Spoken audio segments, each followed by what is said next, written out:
오늘 주님 앞에 나오신 성도님들을 환영하고 축복합니다. 오늘 하나님 말씀은 신명기 18장 1절부터 8절 말씀입니다. 제가 받들어 읽도록 하겠습니다. 레위 사람 제사장과 레위의 온 지파는 이스라엘 중에 분깃도 없고 기업도 없을지니 그들은 여호와의 화제물과 그 기업을 먹을 것이라. 그들이 그들의 형제 중에서 기업을 가지지 아니할 것은 여호와께서 그들의 기업이 되심이니 그들에게 말씀하심 같으니라. 제사장이 백성에게서 받을 몫은 이러하니 곧 그 드리는 제물의 소나 양이나 그 앞다리와 두 볼과 위라. 이것을 제사장에게 줄 것이요 또 내가 처음 거둔 곡식과 포도주와 기름과 내가 처음 깎은 양털을 내가 그에게 줄 것이니 이는 네 하나님 여호와께서 내 모든 지파 중에서 그를 택하여 내시고 그와 그의 자손에게 항상 여호와의 이름으로 서서 섬기게 하셨음이니라. 이스라엘 온 땅 어떤 성읍에서든지 거주하는 레위인이 간절한 소원이 있어 그가 사는 곳을 떠날지라도 여호와께서 택하신 곳에 이르면 여호와 앞에 선 그의 모든 형제 레위인과 같이 그의 하나님 여호와의 이름으로 섬길 수 있나니 그 사람의 몫은 그들과 같을 것이요 그가 조상의 것을 판 것은 별도의 소유이니라. 아멘. 오늘은 제사장과 레위 사람의 몫에 대해서 하나님께서 말씀하십니다. 제사장이 어떠한 권리를 갖고 그리고 레위 사람들도 어떠한 권리를 갖는지 말씀해 주시고 계시죠. 먼저 이것을 살펴보면서 그런 다음에 이 전체적인 문맥에 있어서 이게 무슨 의미를 갖는지 우리가 다시 한번 보도록 하겠습니다. 먼저 이 레위 사람들과 제사장에 대해서 하나님께서 이들은 온 지파는 분깃이 없다, 기업도 없다 그렇게 말씀합니다. 여러분 분깃과 기업은 뭘 뜻하냐면 땅을 뜻합니다. 예, 땅. 즉 예를 들어서 조상부터 대대로 내려오는 선산이 같은 거 있죠. 그런 걸 뜻하는 거죠. 또한 동시에 이스라엘의 경우는 모든 지파마다 땅을 배분받았습니다. 이 지역은 이 지파. 예를 들어서 경상도 지역은 어느 지파, 전라도 지역은 어느 지파, 강원도 지역은 어느 지파 이런 식으로 완전히 분배를 받았죠. 그리고 그 지파 중에서도 어느 가문은 예를 들어서 경기도 화성 지역 뭐 이런 식으로 다 분배를 받았던 것입니다. 그런데 이것은 팔 수도 없고 이건 대대손손 물려 내려가는 이 가업이었어요. 그래서 우리 한국의 소위 선산의 개념하고 굉장히 비슷합니다. 그런 면에서 이거는 팔 수도 없지만 그래서 어떻게 보면 이주가 거의 불가능한 거죠. 이게 옛날 우리 한국도 마찬가지죠. 선산을 어떻게 감히 팝니까? 요즘에 그런 사람들이 있지만은 원래는 그러면 안 되는 거죠. 왜냐하면 그게 자기 소유가 아니거든요. 그게 가문의 소유지. 마찬가지로 이스라엘도 그게 가문의 소유입니다. 그렇기 때문에 이거를 팔 수도 없고 그러므로 거의 이주가 불가능한 겁니다. 그렇지만 또 장점은 이게 대대손손 전해진 거기 때문에 여기서 계속해서 쉽게 얘기하면 여기서 방목을 할 수 있든지 아니면은 이 농사를 짓든지 그럴 수가 있는 것입니다. 즉 부를 먹을 것과 부라는 것은 재물이죠. 부를 계속 창출할 수 있는 그리고 재창출할 수 있는 이 도구였던 것입니다. 즉, 그래서 이거를 기업이라고 말하는 게 적절한 것 같습니다. 이건 마치 기업을 소유한 거예요. 회사를 하나 소유한 거나 마찬가지입니다. 자그마한 회사를 물려주는 거죠. 그런데 이 레위 지파는 제사장이 레위 지파에서 나오죠. 이 레위 지파 전체는 이 기업이 없다는 겁니다. 왜 없을까요? 왜냐하면 이들은 하나님 앞에 가져오는 제물, 여호와의 화제물, 즉 불로 태우는 거죠. 즉 그렇게 바치는 양과 염소나 이 모든 것을 그거의 한 부분을 받게 되어 있기 때문에 그렇습니다. 뿐만 아니라 레위인들을 위해서 3년에 한 번씩 11조를 했죠. 즉 3년에 한 번씩 11조 하는 것과 그리고 이스라엘 백성이 가져오는 10의 1조, 그게 음식도 그렇고 양털, 그리고 이 곡식, 이런 재물, 모든 것, 그거의 일부분을 이 레위인들이 받는 것입니다. 그렇기 때문에 어떻게 보면 조세를 받는 거죠. 그렇기 때문에 이런 분깃이 없다, 기업이 없다, 이렇게 말씀하신 것이죠. 그렇다면 왜 분깃이 없고 그냥 이렇게 조세하는 면으로서 11조를 드리는 것으로서 레위인이 받게 하셨을까요? 왜냐하면 여러분 이 땅을 받는다는 것은 농사를 짓는 것입니다. 즉 이들의 보통 사람들의 보통 이 occupation, 즉 job이라고 하죠. 직업. 이것은 농사나 어업이나 목축이나 하여튼 이렇게 직업이 있는 거예요. 평상시에 하는 일이 있는 것입니다. 근데 레위인은 물론 제사장이 아닌 사람들은 나중에 보면은 도시 근처에 집을 짓게 하고 집이 있고 특히 도시 안에 집이 있죠. 그리고 도시 근처의 땅에서 농사를 어느 정도 짓도록 허락을 합니다. 그러나 이 전반적으로는 이렇게 한 지역을 이렇게 계승하거나 이렇게 기업으로 받지는 못하는 거죠.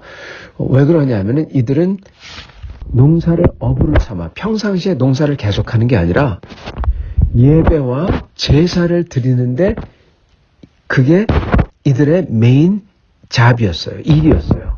그리고 여기에는 나오진 않지만 그리고 이거를 나중에 바리새인들이 가져가죠. 그렇지만 레위인들의 또 다른 메인 잡은 하나님의 말씀을 여러분 연구하는 거였습니다. 그게 제사장이 해야 됐던 거죠. 이건 사실 학자 클래스입니다. 선비 클래스라 할까요? 사대부 클래스라 할까요? 우리 한국식으로 얘기하면요. 즉 누군가가 이스라엘 중에서 누군가가 하나님의 말씀을 연구하고 그리고 공부하는 그러한 것이 메인 잡을 하라고 하셨던 것입니다. 아까 말씀드린 것처럼 나중에 이거를 서기관들과 바리새인들이 가져가 버리죠. 그러나 이 사회에서 어느 한 사회에서도 이렇게 공부를 하고 그리고 이 학문을 연구하는 그러한 사람들이 있어야 그 사회가 발전을 하는 것입니다. 그러니까 사회적인 측면으로만 봐서도요. 그리고 하나님의 말씀을 가르치고 전하고 그러는 거에 있어서도 모든 사람이 다 일만 하면은 그렇게 아무런 이 하나님의 말씀을 공부하거나 그리고 그거에 대해서 그에 파생되는 여러 가지 일들, 그거 갖다 신학이라고 하죠. 그리고 거기서 파생되는 것을 사실 기독교 철학이라고 합니다. 그래서 철학적인 것이 있어야 이 사실 삶에서 적용이 될 수가 있습니다. 그 적용 중에 하나가 사실 이 사법 체계, 민법 체계 이런 것이죠. 이게 구약에서 사실 기록되는 거죠. 그래서 하나님은 인간으로 하여금 그냥 먹고 사는 일만 하는 것을 원치 않으시는 겁니다. 하나님은 인간이 생각하고 연구하고 그리고 하나님 앞에 더 가까이 나아가고 이거를 원하시는 거예요. 사실 천국 가서는 저희가 그거에 저희의 주업이 되겠죠. 하나님께서는 그거를 이 땅에서도 하기를 원하시는 겁니다. 누가 그럽니다. 인간의 본질은 사실 일이 아니라 레저에 있다. 레저가 있어야지. 레저, 즉 여유로운 시간이죠. 레저가 있을 때 거기서 사람은 생각을 할 수 있고 거기서 신학과 또는 종교와 그 다음에는 철학이 나오고 그런 다음에 사람의 인간의 본연의 모습, 본질의 모습과 그리고 인간의 본분이 발현될 수 있다. 그리고 발휘될 수 있다. 그렇게 얘기합니다. 이거를 한나 아렌트라는 독일 철학자가 말했죠. 사실 유대인 철학자입니다. 그러나 중요한 것은 그가 봤던 게 맞는 것은 하나님께서 이 7일 중에서 하루를 쉬라 그러셨던 것 그 자체. 그 당시 사회에서는 모든 사람은 다 7일 동안 계속 일을 해야 되는데 그날은 쉬며 쉰다는 것은 하나님 앞에 나와 하나님 앞을 예배하며 하나님을 만나며 인간으로서의 본분과 본질의 모습을 회복하는 게 사실 그 주일 또는 그 안식일이죠. 그거를 하나님 원하셨다는 것입니다. 마찬가지로 인간이 농사만 짓고 살고 그리고 뭘 만들고 살고 먹고 살기 위해서만 사는 게 아니라 하나님께서는 그 사회에서 물론 다른 사람들은 그런 것을 해야만 되지만 그리고 그러면서도 7일 중에 하루를 안식일로서 거기서 나와서 하나님을 만나며 그 인간의 본연의 모습과 그러한 깊이를 회복하길 원하셨지만 그렇지만 또한 동시에 한 지파를 택해서 그 지파가 그 나라를 전체를 위해서 모든 사람들을 위해서 그러한 일들을 대행하기를 원하셨다는 것입니다. 그거에 바로 예배고 제사고 그리고 말씀을 연구하는 거고 그랬던 것입니다. 그래서 이게 가능하려면 여러분 농사 짓고 계속 일하면 안 된다는 겁니다. 먼저 이 성전이나 하나님 앞에 그 제사를 드리기 위해서 양을 잡고 소를 잡고 여러분 이것도 엄청난 일입니다. 사실 이게 굉장한 일이죠. 이거를 누군가는 계속 해야 됐었고 그리고 또한 그것뿐만 아니라 아까 말씀드렸던 것처럼 하나님의 말씀을 연구하고 생각하고 그거를 파생을 하는 그러한 것도 누군가가 해야 됐던 것입니다. 이걸 위해서 레위인을 따로 하나님께서는 놔두시고 그들은 일하지 말라고 했던 겁니다. 쉽게 얘기하자면. 즉 이들에게는 모든 일이 어떻게 보면 안식일이죠. 그래서 이들을 위해서 이스라엘은 이렇게 11조를 가져온 것을 특히 곡식 같은 경우는 포도주 이런 것, 양털 이런 것은 레위인에게 다 드리고 3년에 한 번씩 11조를 따로 걷어서 레위인에게 드리고 그리고 제사장 같은 경우는 가져온 재물의 그 부분을 받고 이러므로써 이들이 일을 안 해도 될 수 있도록 즉 농사나 그런 걸 짓지 않아도 될 수 있도록 하나님께서 하셨던 것입니다. 자 여기서 어떤 분들은 옛날 어떤 한국 분들은 이렇게 말씀하신 경우도 있습니다. 레위인들은 집도 없고 제사장은 분깃도 없으니 이 요즘에 그러한 사제나 이 목회자들은 집이 있으면 안 된다. 그렇게 말하는 사람들 제가 들어봤습니다. 여러분 그 당시에 레위인과 제사장도 집에서 살았어요. 집 안에서 살았어요. 레위인과 제사장이 하면 안 됐던 것은 일반적인 일입니다. 이걸 만약에 제대로 적용한다면 목회자와 사제는 일을 안 해도 될 수 있도록 교회에서 그들을 위해서 일을 안 해도 될 수 있도록 그러한 급여를 지불해야 되는 것입니다. 바로 그게 우리가 그 위임식을 할 때, 목회자의 위임식을 할 때 우리 교단 같은 경우는 온 교회를 세워서 교회 앞에서 교회여 그러면서 이 목회자에게 위임하는 목회자의 삶을 위해서 충분한 급여를 지불하기를 언약하십니까? 약속하십니까? 그렇게 물어보고 거기서 예하는 것입니다. 이 구절에서는 그거를 말씀하지 집을 가지면 안 된다는 말씀하는 구절이 아닙니다. 그거는 억측이죠. 자, 하나님께서는 이렇게 제사장과 레위인의 몫에 대해서 이렇게 말씀을 하시는데 또한 여기서 하나님께서 말씀을 안 하시는 것에 대해서도 저희가 한번 생각을 해봐야 될 게 있습니다. 그게 다름 아니라 이겁니다. 바로 이 18장 전에는 뭐가 나오냐? 왕에 대해서 나옵니다. 왕의 모습, 이스라엘의 왕은 어떠한 모습이어야 되고 어떠한 이 권세와 어떠한 이 권력을 가져야 되는지 그리고 그 모습은 어떻게 세상 왕들과 다른지 그것을 그려주고 있습니다. 그리고 어제 저희가 말씀을 들었지만은 그 모습은 마치 공화정에 가깝다. 예. 왕정 이런 게 아니라 공화국 했을 때 공화정. 그리고 그것은 헌법의 지배를 받죠. 왕 위에 여러분 헌법이 있는 겁니다. 그리고 그 헌법은 바로 하나님의 말씀이라는 거예요. 그래서 그 왕의 권력은 세상 왕의 권력과 완전히 달랐습니다. 그 당시 세상 왕들은 이 절대 권력, 생사 이탈권, 모든 백성은 나의 노비 이렇게 대했죠. 그리고 좀 심하면은 자기는 신이라고, 그게 애굽의 바로오고 그게 나중에 보면은 이 아수르나 바벨론이나 이런 쪽의 왕들이죠.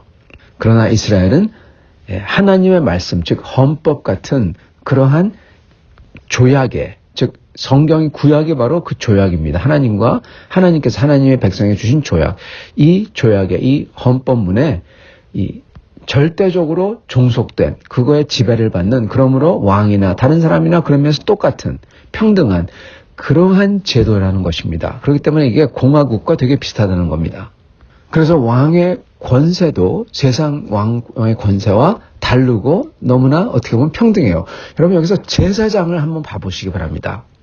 그러한 측면에서 그 당시 제사장은요 절대적이었습니다. 특히 신탁 같은 경우, 예언하는 경우 절대적이었고, 그리고 심지어 이들은 왕을 좌지우지했습니다.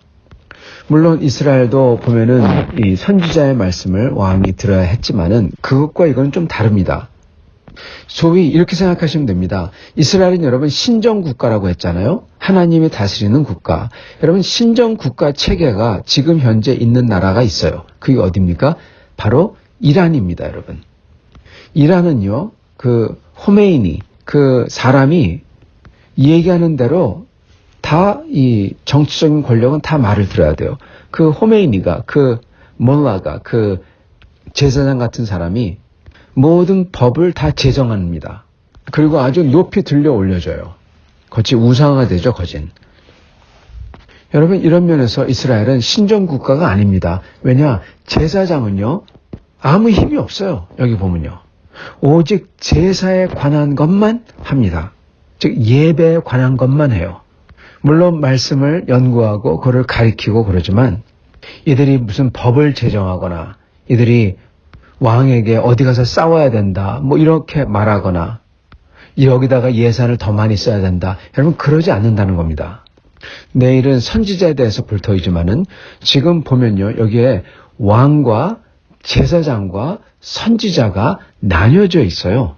여러분 이건 마치 삼권 분립 같은 모습입니다. 요즘 사회로 말하면 마치 정교의 어느 정도의 분립과의 모습과 마찬가지입니다. 즉 정치가 교회에 대해서 이래라 저래라 하지 않고 교회가 정치에 대해서 이래라 저래라 하지 않는다는 거죠. 지금 여러분 그 모습이 여기 나와요. 여러분 교회는 정치에 대해서 이래라 저래라 하면 안 됩니다. 여러분 이거와 다른 게 뭐냐? 크리스천은 정치에 대해서 이래라 저래라 해야 돼요. 이게 무슨 얘기냐? 교회가 교회라는 기관으로서 신앙을 넘어서 어떠한 사회나 정치에 대해서 어떠한 법을 주거나 그러면 안 된다는 것입니다. 그러나 반대로 크리스천은 개인으로서 정치 속에 들어가, 경제 속에 들어가, 사회 속에서 들어가 크리스천의 시각으로 법을 만들어내고 그리고 정치를 해 나가야 됩니다. 이건 다른 거예요. 여러분 여기 나오는 게 딱 그 모습입니다. 지금 제사장은 왕에게 이래라 저래라 할 권한이 아무것도 없어요. 물론 선지자는 얘기가 약간 다릅니다. 그건 나중에 얘기하겠지만 그렇지만 지금 적어도 제사장은 그러지 아니하고 제사장은 레위인들은 예배에 올인하는 것입니다. 마치 왕이 세상 왕과 다르게 이렇게 이 국민을 노비로 삼거나 그런 게 아니라 국민의 한 명으로서 하나님 아래 그리고 헌법 아래 있듯이 여기 있는 제사장도 제사장으로서 뭐 신정국가, 이스라엘이 신정국가다 그래가지고 이 제사장 마음대로 다스리거나 법을 만들거나 그러는 게 아니라 다만 예배에만 임하는 여러분 이렇게 질서와 이렇게 하나님의 이러한 어느 정도의 그러한 체제가 온전하게 갖춰 있다는 것입니다. 즉 월권하지 않는 하나님 아래에서 겸손하게 평등하게 자기 일만 하는 그러한 모습이라는 겁니다. 여러분 이게 하나님의 거룩한 질서입니다. 하나님께서 소위 종교인 종교인이라고 부르는 분들이나 교회에 대해서 바라시는 것은 어떻게 보면 이러한 모습이란 것입니다. 그래서 예배와 말씀에 특화된 사람들은 그렇게 말씀을 공부하고 예배에 힘쓰고 사람들을 다스리고 쥐락펴락하고 영향을 끼치고 그런 게 아니라 하나님을 만나게 하는 예배를 잘 함으로써 사람들이 하나님을 만나고 변하고 그리고 말씀을 공부하여 말씀의 뜻을 가리키고 그러는 역할을 담당하기를 원하시는 것입니다. 저희는 교회로서 목회자로서 종교인으로서 교회가 교회답게 이렇게 할 수 있도록 저희는 격려하고 나아가야 될 것입니다. 이러한 하나님의 뜻을 알고 저희도 예배에 힘쓰며 하나님을 알아가기에 힘쓰시는 그리고 물론 세상 일들이 여러 가지 혼란스러운 게 많지만 그렇지만 우선적으로 그 무엇보다도 그렇게 하나님의 말씀과 하나님을 알아가기에 먼저 힘쓰시는 우리가 될 때 하나님께서 나머지는 하나님께서 택하신 사람들을 통해서 하나씩 이루어가실 것입니다. 이렇게 이루어가시는 이렇게 주님 앞에 겸손하게 주님을 따라가시는 여러분과 저가 되실 수 있기를 축원합니다. 같이 기도하겠습니다.